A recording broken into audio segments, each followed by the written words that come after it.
Maka dalam agama geperno bagaimana mendidik anak. Orang kaya itu jangan manjakan anaknya. Malah orang tua jangan kasih tahu bahwa dirinya kaya pada anaknya. Karena menyo tajuk merasa hansip, menyo hana tajuk ipegah kriet. Malah truk bak lako han gebi pelemah kaya bak perumoh dan perumoh hanji yak pariksa harta lako. Pakan tengok akan kecewa kelako. Menyo gedepu nanti ada haju jilbab model baru, pakaian model baru, ulom dah kredit online macam-macam tu. Munyo lako guru mukat watega kalan peng langsut punuh yang gepikir tak lako mendum-mendum. Anak gedepu nak utang kalau ngabaya. Ndak mau tahu. Hari-hari suami dikejar-kejar karena utang yang belum sanggup terbayar, mereka tidak tahu. Yang ada kecewa, rugi, rugo napek. Akhirnya konflik dalam rumah tangga. Maka dalam Islam gato yang mendu. Kecewa lah panena, rako hana setia, hana perhatian lah macam tu. Watai terperik tak, bajai lah mari ke halat li, hanjit tu mari. Bayangan tu tegan, mahai mak kunci. Hai kan peram nah yang menang kan mandum menang. Ya kan? Hai jo pak kamu orang pai tak tetap kau penuh tempat kena urina. Hai kamu nanti bro kai mu. Nanti kurangai kamu agak. Tetapi masing-masing introspeksi dirilah. Kenapa terjadi masalah? Udip dalam dunia nyohana bahagia karena tidak mampu mengemban amanah Allah bahwa kamu dilahirkan untuk dua hal. Kamu selalu siap sabar menghadapi tantangan, beban dan kepahitan, dan sanggup bersyukur di saat menerima nikmat dari Allah. Nyo manusia sukses.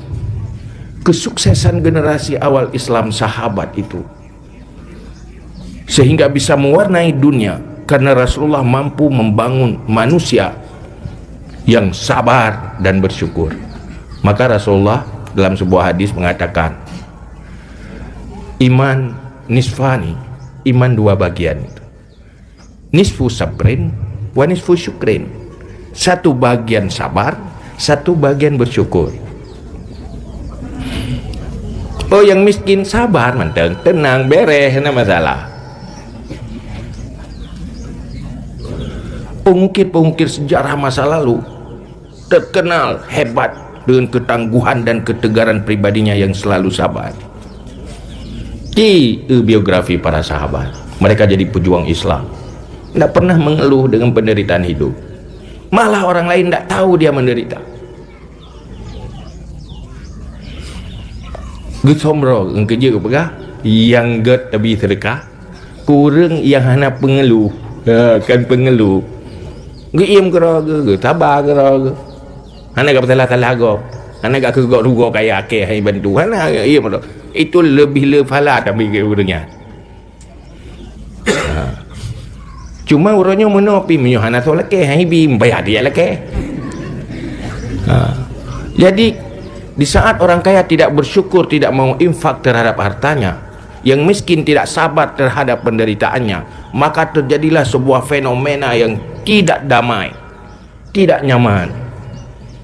Akhirnya pun yang kaya kriit, yang gasian susah orang kaya. Kungkung kurang kaya keroge, cerapa orang kaya keroge. Yang kaya pikir ya. Yang enggak kiban. Yang miskin sabar, tidak mengeluh. Yang kaya perhatian. Yang akhirnya damai. Karena konsep udip urung beriman al-haya liyu'tu. Hidup ini untuk memberi. Kapan manusia hebat dan sukses? Di saat dia mampu memberi. Artinya hadir bermanfaat kepada yang lain. Tidak cuma memberi harta, memberi penghargaan pada orang lain. Memberi senyuman pijit ting kerja pegang habis senyummu itu sedekah. Berumpak dengan orang lain tanya peng pitan. Dan jauh peng anak peng. Ya. Yang nak kem dekat ya, kem. Nyan sedekah.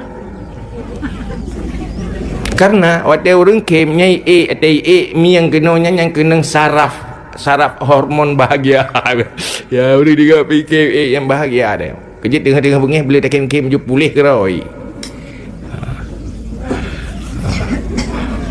Nyotap turun ni tu mau atas bengih tu tak berikan. Yang berikan saja.